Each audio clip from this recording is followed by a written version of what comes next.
Hello दोस्तों, स्वागत है आप सभी का हमारे इस YouTube चैनल पे। तो आज के इस वीडियो में हम लोग जानने वाले हैं बिहार बोर्ड मैट्रिक परीक्षा 2026 के लिए मैथ्स को हम लोग किस प्रकार पढ़े कि हम लोग को 95 प्लस नंबर को ये चीज समझ में आ जाए कि 95 प्लस नंबर कैसे लाना है। ये नहीं कि बस वीडियो देख लेंगे तो आ जाएगा, नहीं, वीडियो देखने के बाद आपको बहुत सारा चीज समझ में आ जाएगा कि कैसे करेंगे तो आ जाएगा। ठीक है, तो इस वीडियो में हम लोग जानने वाले मैट्रिक परीक्षा 2026 और 26 में क्या मैथ्स के लिए जो यहाँ बताया गया न्यू सिलेबस यानी कि आप लोगों को बहुत सारे स्टूडेंट को इसमें ये नहीं पता है कि कहां कहां से क्वेश्चन सब आता है। ठीक है, बिहार बोर्ड में तो यहाँ पे बोला कि पहला हम लोग क्या समझने वाले कि न्यू सिलेबस यानी सिलेबस के बारे में पहले हम लोग समझ जाएंगे। दूसरा कि तैयारी कैसे करना है, यानी कहने का मतलब कि 95 प्लस नंबर लाना तो और स्टूडेंट से आपको अलग ढंग से तैयारी करना पड़ेगा, तो कैसे करेंगे तो आएगा। तीसरा बात क्या है कि 95 से अधिक अंक कैसे आए, क्या कितना चैप्टर का नंबर सॉल्यूशन क्या है कि किस समय पढ़ना है, यानी कि जो आप मैथ पढ़ेंगे ना वो कौन से समय में पढ़ेंगे।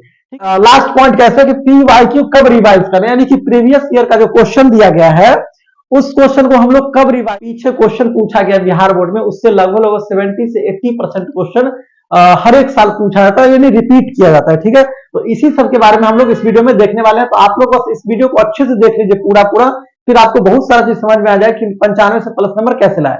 हम 95 से प्लस बोले तो इसका मतलब ये नहीं कि 95 प्लस 96 नंबर ही आएगा, हो सकता है कि आपको 100 में से 100 नंबर। समझते हैं क्या कि सबसे पहले समझेंगे कि जो सबसे मेन जरूरी चीज क्या है कि सिलेबस, यानी कि एक तरह से हमको ये समझना है कि कौन कौन से चैप्टर से कितना कितना नंबर का क्वेश्चन पूछता है। ठीक है, उसके बाद हम लोग क्वेश्चन का थोड़ा सा पैटर्न भी समझेंगे, किस तरह से क्वेश्चन पूछा जाता है ताकि आपको आसानी से उतना नंबर आ जाए जितना कहा गया है। ठीक है, तो सबसे पहले क्या बोला गया कि आप लोग को यहाँ देख रहे हैं कि बिहार बोर्ड क्लास 10 और मैथ का सिलेबस इसमें दिया गया, तो ध्यानपूर्वक समझना है। ठीक है, सबसे पहले क्या बोला कि ऑब्जेक्टिव क्वेश्चंस 50 मार्क्स।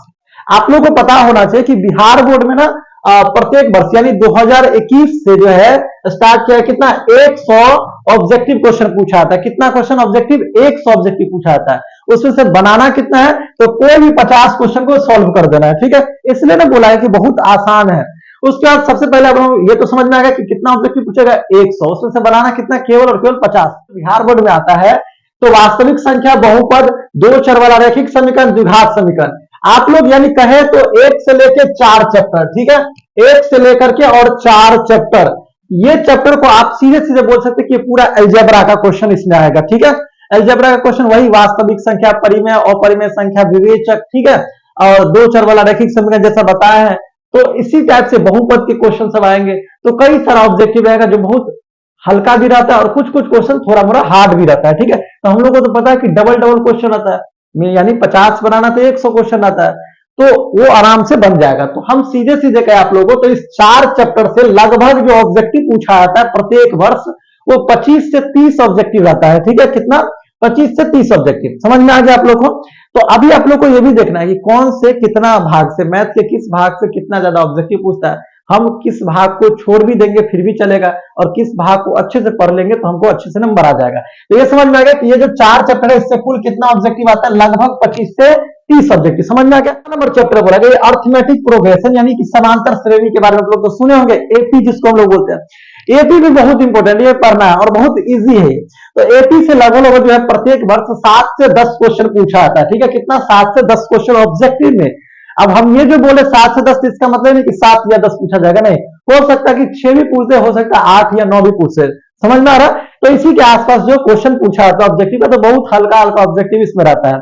अगला चैप्टर देखो, ये ट्राइंगल्स का जो चैप्टर है, पूरे मैथ में जो सबसे हार्ड एक तरह से माना जाता है यही ज्यामिति, सॉरी यही इसी को ज्यामिति हम लोग बोल सकते हैं, जिसको ज्योमेट्री हम लोग बोलते हैं।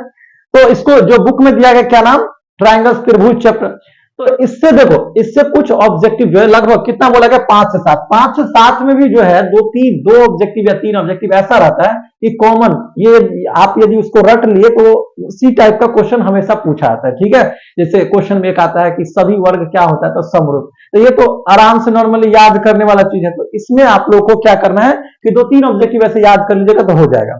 तो जरूरी है कि हम ट्रायंगल्स का पूरा अच्छे से पढ़े ही तब जाकर के हमको 5 से 7 ऑब्जेक्टिव बनेगा, बिल्कुल ऐसा नहीं है। समझ में आ गया। तो हम जो है ट्रायंगल यानी त्रिभुज को उतना भी जरूरी है कि पढ़े ही। क्यों, आगे बताते थोड़ा। अगला चैप्टर क्या बोला गया, 7वां नंबर चैप्टर में बोला गया है, ये आप लोग तो पढ़े होंगे, जानते हो, कोऑर्डिनेट ज्योमेट्री यानी कि निर्देशांक ज्यामिति, जिसमें हम लोग को पढ़ना 2 बिंदु के बीच की दूरी है ना, एक्स अक्ष, वाई अक्ष, किस चतुर्थांश में कौन सा बिंदु है, कोटि भुज सब से पूछता है 5 से 10 ऑब्जेक्टिव, और 5 से 10 बोलते तो इसमें पूछा भी जाता है 5 से 10, 12 11 भी हो सकता है, समझ में आ रहा है, लेकिन 5 से कम नहीं होगा, यानी इसमें 5 से कम ऑब्जेक्टिव नहीं पूछा जाता है, उससे ज्यादा ही पूछा जाता है निर्देशांक ज्यामिति जो कोऑर्डिनेट ज्योमेट्री है। समझ में आ गया, ये केवल और केवल ऑब्जेक्टिव के लिए बता रहा है। और आगे ये भी बताएं कौन से चैप्टर को ही पढ़ना है, बाद बाकी बहुत सारा चैप्टर पर टाइम उतना नहीं देना। समझ में आ गया। चलिए, वो सबसे ज्यादा जो मैथ में आप लोग के लिए सबसे विशेष चैप्टर जो सबसे इजी भी है वो है त्रिकोणमिति, ठीक है, 8 नंबर चैप्टर, ठीक है। इसमें 4 एक्सरसाइज 8.1 2 3 है ना। देखिए त्रिकोणमिति में क्या पढ़ना है, उसमें तो सबसे ज्यादा जो ऑब्जेक्टिव रहता है वो फॉर्मूला रहता है, तो आप लोग फॉर्मूला को जितना ज्यादा याद करिएगा उतना ज्यादा त्रिकोणमिति में नंबर आ जाएगा। तो बोला कि त्रिकोणमिति में जो ऑब्जेक्टिव की संख्या होता है ऑब्जेक्टिव 15 से 20 बोल रहा था 20 ऑब्जेक्टिव होता है, उससे ज्यादा हो सकता है। समझ में, त्रिकोणमिति में ऑब्जेक्टिवों की संख्या अच्छे से एप्लीकेशन ऑफ ट्रिगोनोमेट्री यानी त्रिकोणमिति के अनुप्रयोग, ये है हाइट एंड डिस्टेंस जिसको आप लोग सुने होंगे कई बार। समझ में आ रहा है, ऊंचाई और दूरी का जो क्वेश्चन आता है, मीनार वाला जो आता है, भवन वाला क्वेश्चन सब, तो वो ऑब्जेक्टिव में ज्यादा नहीं 1 से 2 क्वेश्चन ही आता है ऑब्जेक्टिव में, लेकिन बहुत हल्का रहता है ऑब्जेक्टिव का क्वेश्चन, उसका बहुत हल्का। देखो सर्किल जो यानी वृत्त है, रचना जो है, रचना में कोई फिक्स रहता है, ये रचना का सॉरी ऑब्जेक्टिव में रचना में नहीं पूछा जाता, नहीं के बराबर बोले तो नहीं पूछा जाता है। तो आपको बोले तो वृत्त, रचना और वृत्तों के क्षेत्रफल और पृष्ठ क्षेत्रफल जिसमें गोला है ना, शंकु, बेलन, ये सब जो आता है वो सारा मिलाकर के जो ऑब्जेक्टिव लगभग 15 से 20 ऑब्जेक्टिव आता है। समझ में आ गया। तो इसमें भी जो है सबसे ज्यादा आपको इंपोर्टेंट याद क्या रखना है, फॉर्मूला। समझ में, तो मैथ में ज्यादातर फॉर्मूला, लेकिन कुछ कॉन्सेप्ट भी तो पता ही रहना चाहिए, लेकिन इसका फॉर्मूला से भी बहुत सारा पूछा जाता है। पास होने वाले नहीं होते हैं, लास्ट में पढ़ते हैं, तो पास होने के लिए ज्यादा उसको चैप्टर का ऑब्जेक्टिव नहीं देखना पड़ता, उसको केवल और केवल स्टेटिक्स यानी सांख्यिकी का ऑब्जेक्टिव पता होना चाहिए, जैसे माध्य, माध्यिका, बहुलक, परिसर, वर्ग चिन्ह सब आता है। समझ में आया। तो इससे लगभग 6 से 8 क्वेश्चन पूछा आता है, इस बार बिहार बोर्ड में पूछा गया। और प्रायिकता का जो क्वेश्चन है प्रोबेबिलिटी का, तो इसमें भी हल्का हल्का क्वेश्चन देता है, यानी कि जैसे सिक्का पे आधारित क्वेश्चन देता है, पासा पे आधारित क्वेश्चन देता है, ताश पे आधारित क्वेश्चन देता है, तो लगभग में इसमें भी 4 से 5 ऑब्जेक्टिव क्वेश्चन पूछ दिया जाता है। समझ में आ गया। तो लगभग 100 ऑब्जेक्टिव में जो आपको आगे हम बताएंगे उसकी चर्चा करेंगे, 100 ऑब्जेक्टिव में आप लोगों को सबसे ज्यादा ध्यान देना 2 चीज पे, एक त्रिकोणमिति पे और एक अलजेब्रा पे अच्छे समझना है। यदि उससे भी आपको लग रहा है अलजेब्रा भारी है तो कुछ चैप्टर और है जिसपे ज्यादा ध्यान दीजिएगा, तो आपका 50 से 50 ऑब्जेक्टिव सही हो जाएगा। सब्जेक्टिव क्वेश्चन पे, सब्जेक्टिव क्वेश्चन कहां से आता है, कितना नंबर का, इसके बारे में भी आप लोग को पहले से पता होगा कि सब्जेक्टिव क्वेश्चन भी 50 मार्क का रहता है, और 50 मार्क का कहने का मतलब क्या है, इसका सीधे गुणा कर दीजिए, यानी कितना, तो 100 नंबर का क्वेश्चन पूछता है जिसमें 50 बनाना है, वो भी बताते हैं।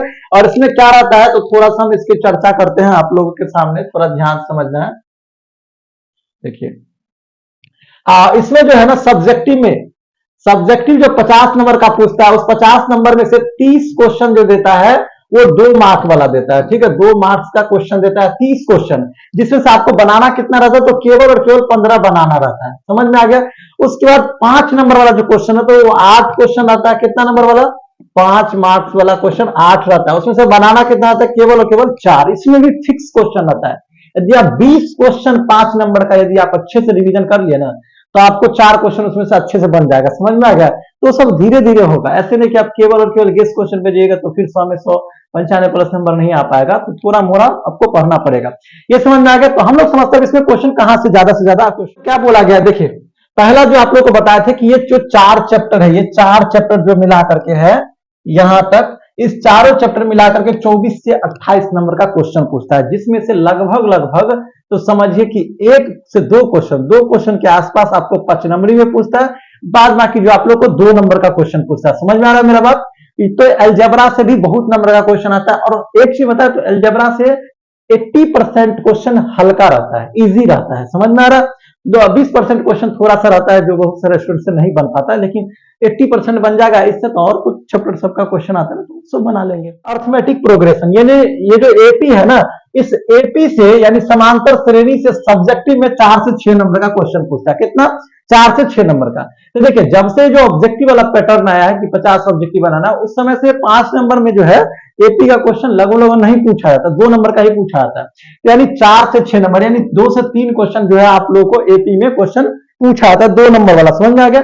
तो उतना ज्यादा इसमें क्वेश्चन रहता है, लेकिन एक चीज बता, तो इसमें जो भी क्वेश्चन आता है 2 नंबर वाला हल्का क्वेश्चन आता है। समझ में। ट्रायंगल्स, ये जो त्रिभुज है ज्यामिति, इसमें 8 से 12 नंबर का क्वेश्चन आता है। क्यों, तो देखिए एक क्वेश्चन ना आपको 5 नंबर वाला रहता है, समझ में, जिसको हम लोग थ्योरम के बारे में आप लोग सुने होंगे, जैसे थेल्स पर में, पाइथागोरस पर में, पाइथा का विलोम, थेल्स का विलोम, या दो समरूप त्रिभुज के संगत भुजाओं के वर्गों के अनुपात वाला जो है उस टाइप का थ्योरम पूछता है, तो 5 नंबर पूछता है, या दो क्वेश्चन के आसपास जो है 2 नंबर ही पूछ देता है, समझ में आया। तो उतना भी ज्यादा, अब इसमें कितना, तो 5-5 एक्सरसाइज है, स्टूडेंट्स उसी के पीछे भागता रहता है कि इसको नहीं पढ़ पाए, इसको नहीं पढ़ पाए, तो जरूरी नहीं कि चैप्टर पढ़े ही, नहीं पढ़ेंगे फिर भी नंबर आएगा, ठीक है। ज्योमेट्री से बहुत ज्यादा चांस है कि आपको 2 नंबर का ही क्वेश्चन पूछता है, उसमें से कोऑर्डिनेट ज्योमेट्री में से, यानी निर्देशांक ज्योमेट्री में से 2 नंबर का ही 2-3 क्वेश्चन पूछ देता है, समझ में। लेकिन कभी कभी जो है 5 नंबर में पूछा गया कि आप सिद्ध करके बताइए कि ये जो बिंदु है वो किसी वर्ग का शीर्ष है, समझ।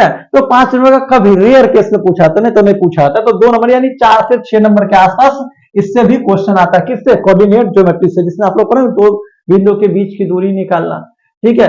या उसके अलावा जो इसमें जो विभाजन बिंदु के निर्देशांक में जो क्वेश्चन बनते हैं, त्रिभुज के क्षेत्रफल निकालने के लिए बनते, तो ये सब आता है इसमें, ठीक है, कोऑर्डिनेट ज्योमेट्री में। क्या है ये इंट्रोडक्शन, सॉरी, त्रिकोणमिति का परिचय, इंट्रोडक्शन टू ट्रिगोनोमेट्री 8.1 से लेके 4 तक में। इसमें भी क्वेश्चन बहुत ज्यादा नहीं, आप लोगों को मात्र 10 से 12 नंबर का सब्जेक्टिव क्वेश्चन आता है, ठीक है।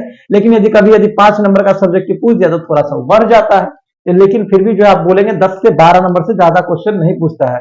और इसमें भी आपको जो है ज्यादा से ज्यादा क्वेश्चन दिया जाता है 8.2 से और 8.3 से, क्वेश्चन ज्यादातर क्वेश्चन आता है, समझ में आ गया, समझ गए। अनुप्रयोगी, इसका मतलब क्या, हाइट एंड डिस्टेंस का जो आप लोग क्वेश्चन देखे होंगे, जो मीनार भवन वाला क्वेश्चन था, तो उसमें से फिक्स रहता है, 110% फिक्स क्वेश्चन है कि वो 5 नंबर का क्वेश्चन पूछता है बिहार बोर्ड, प्रत्येक वर्ष 5 नंबर का। और उसमें बस कुछ नहीं है कि प्रीवियस ईयर क्वेश्चन को आप रिवीजन खाली कर लीजिए तो आपको वही क्वेश्चन बिहार बोर्ड में पूछता है, समझ में आ गया। लेकिन इसमें जो एक ही एक्सरसाइज है 9.1 और उसमें कुल 16 क्वेश्चन है, 16 क्वेश्चन को अच्छे से प्रैक्टिस कर लीजिए और कुछ 4-5-6 क्वेश्चन प्रीवियस ईयर का क्वेश्चन देख लीजिए तो आपको आराम से बन जाएगा, समझ में आ रहा है। हम जो बात करें तो ये वृत्त कौन सा वृत्त है, ये 10.12 जो एक्सरसाइज दिया हुआ है, ये एक्सरसाइज से 4 से 8 नंबर का क्वेश्चन पूछता है। हम 8 क्यों कर दिए हैं, जबकि 2 सब्जेक्टिव के आसपास पूछता है। 8 इसलिए कर दिए कि कभी कभी जो है ना, उसमें भी थ्योरम है कि वृत्त की स्पर्श रेखा की लंबाई समान होती है, यानी बाह्य बिंदु से किसी वृत्त पर खींची गई स्पर्श रेखा की लंबाई समान होती है, इसको प्रूफ करके बताइए। ये कभी कभी 5 नंबर का पूछ दिया जाता है, क्योंकि इस चैप्टर से देखे हैं 2019 में फर्स्ट सिटिंग में जो है 5 नंबर का क्वेश्चन पूछ दिया था, इसलिए उसको एक रेयर केस टाइप से बोलेंगे, वो कभी कभी ऐसा हो जाता है, इसलिए 4 से 8 नंबर है, ठीक है। यहां से जो है ना रचना से ये भी फिक्स है 5 नंबर में एक क्वेश्चन, तो इसमें 2 ही एक्सरसाइज है, 11.1 और है 2 है, तो इस दोनों एक्सरसाइज में से आपको एक क्वेश्चन पूछता है 5 नंबर का, जो कि बहुत इंपॉर्टेंट क्वेश्चन रहता है, ठीक है, और हल्का हल्का आ जाता है। कभी कभी इसमें थोड़ा मोड़ा घुमा के दे देता है, उसके लिए जितना ज्यादा प्रैक्टिस में रहेंगे उतना अच्छे से आप लोग को जो बन जाएगा, समझ में आ गया। चलिए आगे, ये दोनों चैप्टर है, ये यानी कि 12 से लेके और पूरा 12-13 जो चैप्टर है ना, इससे क्वेश्चन आता है कितना, तो हम बोले तो सीधे सीधे 15 से 16 नंबर का, कितना, 15 से 16, क्योंकि इसमें से लगभग में तो 1 से 2 क्वेश्चन ना 5 नंबर वाला पूछ देता है, समझ में आ रहा है। 1 से 2 क्वेश्चन 5 नंबर वाला पूछ देता है, और 3-4 के आसपास जो क्वेश्चन 2 नंबर का पूछता है, इसलिए इसको भी थोड़ा रिवीजन करना बहुत जरूरी है। लेकिन आपको भी बताते इसका शॉर्ट में कैसे बनाएंगे कि कम मेहनत में आपको 95 प्लस नंबर आ जाए। लास्ट क्या बोला गया है कि सांख्यिकी है और प्रायिकता है, सांख्यिकी और प्रायिकता है, तो ये सांख्यिकी जो है ना माध्य माध्यिका बहुलक, तो इससे जो है 1 से 2 क्वेश्चन 2 नंबर में रहता है और एक 5 नंबर में रहता है, तो इसलिए हम यहां लिख दिए हैं 8 नंबर के आसपास लगभग क्वेश्चन पूछा था।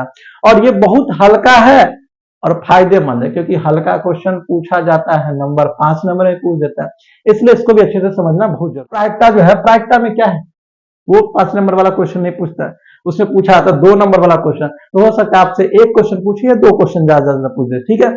तो बहुत मतलब ज्यादा बोलेंगे कि विशाल जो है बहुत बड़ा सिलेबस नहीं है इसका, क्लास 10 के मैथ का, इसलिए ना स्टूडेंट 100 में से 100 नंबर लाता है, और आप लोग भी थोड़ा सा मेहनत करेंगे तो कैसे करें, देख रहे ना, इतना 95 नंबर प्लस नंबर लाना है आपको, 95 से प्लस नंबर मैथ में लाना, तो इसके लिए तैयारी कैसे करना होगा, समझ में। तो एक चीज समझिए आप लोग कि अभी जो समय चल रहा है, ये मंथ जो चल रहा है, ये अप्रैल का मंथ है ना, ये मात्र अभी अप्रैल है ये, और आप लोग को एग्जाम कब देना, तो फरवरी में देना है।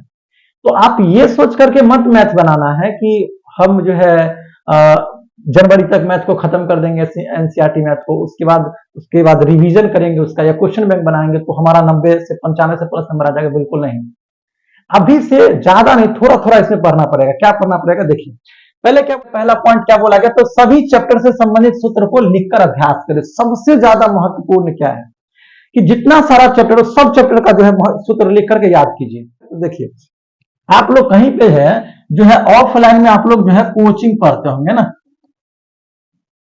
कोचिंग पढ़ते होंगे आप ऑफलाइन में, तो ऑफलाइन में जो कोचिंग पढ़ते होंगे उस कोचिंग में आपको कोई चैप्टर चलता होगा, मैथ का पढ़ाया जाता होगा। तो मान लीजिए कि इस कोचिंग में आपको ट्रिगोनोमेट्री का जो है चल रहा होगा, क्या मतलब मैथ में त्रिकोणमिति चल रहा है। तो आपका काम क्या होगा कि त्रिकोणमिति में जो 4 एक्सरसाइज है ना, उस चारों एक्सरसाइज से संबंधित जितना सारा फॉर्मूला, या तो वो फॉर्मूला आप खुद से लिख लीजिए कहीं से, या नहीं तो आप क्या कीजिए कि मतलब टीचर को बोले लिखवाने के लिए, या नहीं तो आप जो इस ज्ञान स्टडी सेंटर जो यूट्यूब चैनल है, इस चैनल पे जो आप पढ़ेंगे, लाइव क्लास ज्वाइन करेंगे तो यहाँ पे सारा फॉर्मूला सब कुछ आपको बताया जाएगा। तो एक इससे ऑनलाइन क्लास से आप लोग सारा फॉर्मूला समझ में आ जाएगा। चैप्टर जैसे त्रिकोणमिति चला तो त्रिकोणमिति का ही केवल आपको फॉर्मूला लिखना है और उसको याद करना है, ज्यादा दिमाग नहीं लगाना है। समझ में आ रहा है ना? तो केवल त्रिकोणमिति का फॉर्मूला याद करें। मतलब कहने का कि प्रत्येक जो जो चैप्टर आपके मतलब सिलेबस में चल रहा होगा, जैसे अभी त्रिकोणमिति पढ़ाई हो रहा है तो त्रिकोणमिति का केवल फॉर्मूला लिखेंगे, याद उसको याद नहीं, उस फॉर्मूला पे आधारित प्रश्न को सॉल्व करेंगे, फॉर्मूला अपने आप याद हो जाएगा। यदि याद करेंगे तो फिर भुला जाओगे, इसलिए उस फॉर्मूला पे आधारित प्रश्न को सॉल्व करते रहिए तो आपको फॉर्मूला याद हो जाएगा। समझ में आ गया? तो पहला तो समझ में आ गया कि तैयारी कैसे करना है, तो सभी चैप्टर करके अभ्यास करना है, लेकिन ये जो जो चैप्टर चल रहा था वो वैसे समय में। उसके बाद बोला दूसरा कि महत्वपूर्ण चैप्टर के को बार बार जो है अभ्यास करना है। अभी यही से बता रहे, अब आप लोग को हम बता रहे कुछ चीज को नोटिस आप लोग करना है। इसको आप सही से नहीं पढ़ेंगे, सही से नहीं पढ़ेंगे मतलब पूरा चैप्टर नहीं पढ़ना, क्षेत्रमिति में पूरा चैप्टर नहीं पढ़ना है, फिर भी आपका नंबर 95 प्लस नंबर आ जाएगा। समझ में? तो इसमें बोला गया कि जो महत्वपूर्ण चैप्टर उसको बार बार अभ्यास करना, जैसे त्रिकोणमिति का आप लोगों को चैप्टर जो एक्सरसाइज है उसको बार बार रिवीजन करना है। उसके बाद एक्सरसाइज नंबर 9.1 को बार बार रिवीजन करना है। उसके बाद बोला गया आपको जैसे अलजेब्रा में जितना सारा एक्सरसाइज होगा वो सबको जो है आपको बार बार रिवीजन करना है। समझ में? इस सबको बार बार रिवीजन करना है ताकि उससे जो क्वेश्चन है ना वो आराम से बन जाए। तो फिर आपको ज्योमेट्री उतना नहीं पता रहेगा फिर भी नंबर आ जाएगा, क्योंकि उसमें ऑप्शन देता है ना, वो 30 क्वेश्चन में से मात्र 15 बनाना है। समझ रहा? तो हम कम ही पढ़ेंगे लेकिन उसको ज्यादा बार पढ़ेंगे तो अच्छे से हम लोग को नंबर आ जाएगा। समझ में आ गया? और तीसरा पॉइंट में क्या बोला गया कि महत्वपूर्ण चैप्टर का चैप्टर वाइज ऑब्जेक्टिव का अभ्यास सबसे महत्वपूर्ण चीज है ये। जैसे आप त्रिकोणमिति पढ़ रहे, त्रिकोणमिति में आप 8.1 पढ़ लिए, खत्म हो गया, तो आप 8.1 से संबंधित जो है ऑब्जेक्टिव का रिवीजन कीजिए। वो होगा कहां से? इस यूट्यूब चैनल से आपको बताएंगे। ठीक है, 8.1 खत्म हो जाएगा, उसके ऑब्जेक्टिव को आप लोग को रिवीजन करवाया जाएगा ताकि आप लोग को अच्छे से वो समझ में आ जाए। समझ में आ गया?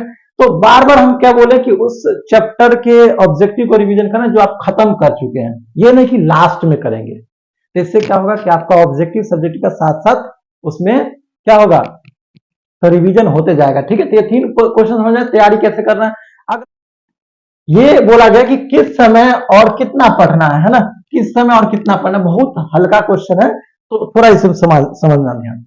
एक चीज बोला गया है कि बहुत सारे स्टूडेंट क्या करते हैं, अच्छे से रूटीन बना लेते हैं ना कि हमको 4 बजे से 5 बजे तक मैथ बनाना है, 6 बजे से 8 बजे तक मैथ बनाना है, और खुद सोचे कि यदि उस समय कोई काम आ गया तो क्या करेंगे, उस समय नहीं पढ़ पाएंगे, और नहीं पढ़ पाएंगे तो क्या होता है कि वो जब दूसरा टाइम आता है तो बोलते क्या है कि मेरा टाइम तो उस समय ना था मैथ बनाने का, अब नहीं बनाएंगे।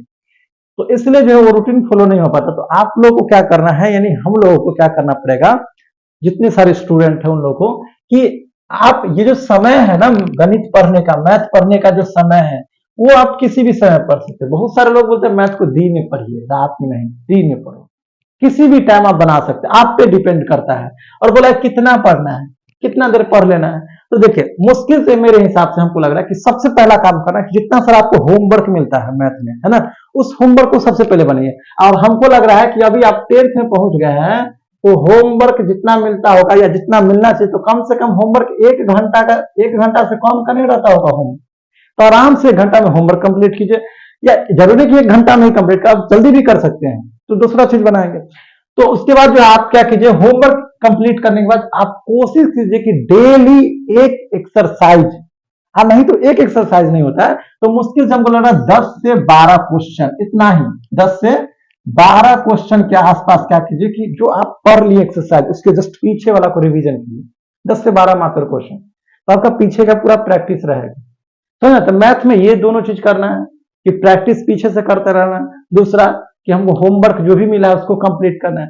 और इसमें एक चीज और महत्वपूर्ण क्या है कि ये सब करने के बाद आप मुश्किल से ज्यादा नहीं, मात्र 20 से 30 मिनट ऑब्जेक्टिव का सेट बनाना है। यानी कि जो आपको प्रैक्टिस करने के लिए जो ऑब्जेक्टिव दिया गया होगा उस ऑब्जेक्टिव का प्रैक्टिस करना है आपको, है ना, उसको सॉल्व करना है 20 से 30 मिनट। यानी कहने का मतलब सीधे सीधे तो मैथ ज्यादा नहीं, आप मुश्किल से 2 घंटा से 2.5 घंटा के आसपास पढ़ेंगे ना 10th का मैथ, तो आप लोगों को अच्छा नंबर आ जाएगा। अच्छा नंबर कहने का 95 से प्लस नंबर। तो हम सबके लिए नहीं बोल रहे हैं, कुछ स्टूडेंट्स नहीं पढ़ते हैं, जिनका बहुत सारे स्टूडेंट का दिमाग कमजोर होता है। दिमाग कमजोर का मतलब उतना ज्यादा पढ़ने में मन नहीं लगता है, तो उस टाइप से सबका नहीं आ पाता है। लेकिन यदि वो लोग भी थोड़ा मेहनत इस हिसाब से करेंगे तो बहुत ज्यादा नंबर आ जाएगा। समझ में आ गया? इतना सारा बात समझ गया। अगला देखिए, बोला गया पी वाई क्यू का कब रिवाइज करें, यानी कि जो पी वाई क्यू है प्रीवियस ईयर जो क्वेश्चन है, जो पिछले वर्ष सब क्वेश्चन पूछा गया 3 4 5 वर्षों का, तब मतलब ज्यादा पीछे नहीं, तो आप मुश्किल से 5 वर्ष, यानी जिस वर्ष एग्जाम होगा, जैसे 26 में एग्जाम होगा, जैसे आप 5 21 वर्ष 2021 से या 22 से क्वेश्चन का रिवीजन स्टार्ट कर दीजिए। लेकिन ये करना कब है ना, कब रिवाइज करना है ये। तो देखिए, आप शुरू में जो क्वेश्चन बैंक को रिवाइज कीजिएगा तो नहीं समझ में आएगा, तो क्योंकि अलग अलग क्वेश्चन हो रहा है। तो इसके लिए क्या करना है कि क्वेश्चन बैंक को अभी नहीं पढ़ना है। क्वेश्चन बैंक को क्या कीजिए, जब आप कोशिश रहेगा कि 2 से 3 चैप्टर के आसपास, 2 से 3 चैप्टर जब आपका खत्म हो जाएगा ना, तब क्या करना है कि क्वेश्चन बैंक के मैथ को उल्टाना है। उसमें देखना है कि इस 2-3 चैप्टर से जो जो क्वेश्चन आ रहा है वो सब हमसे बन रहा है कि नहीं बन रहा है। समझ में आया मेरा बात? समझ गए आप लोग? तो अब आपको मन मतलब बहुत ज्यादा मन भी लगेगा जब ज्यादा क्वेश्चन बनेगा आपसे। इतना सारा बात समझ गए? तो ये सब फॉर्मूला सब क्या है, ये सब क्या है, ये सब है मैथ में आप लोगों को 95 प्लस नंबर आराम से आ जाएगा। ठीक है, इस बार 2 स्टूडेंट का जो है 94 प्लस नंबर लाए, जब ऐसे पढ़े हैं तो, और बहुत सारे स्टूडेंट का उससे भी ज्यादा नंबर है। इसलिए आप लोग कोशिश करेंगे ऐसे पढ़ने का। और आप लोग को वीडियो कैसा लगा आप लोग कमेंट करके जरूर बताएंगे, वीडियो को शेयर भी कर देंगे। और कोशिश करेंगे जब आप लोग को लाइव क्लास करना ही है तो आप लोग जो चैनल को सब्सक्राइब भी कर लेंगे। तब तक के लिए धन्यवाद। अब हम लोग मिलेंगे अगले वीडियो में। ठीक है।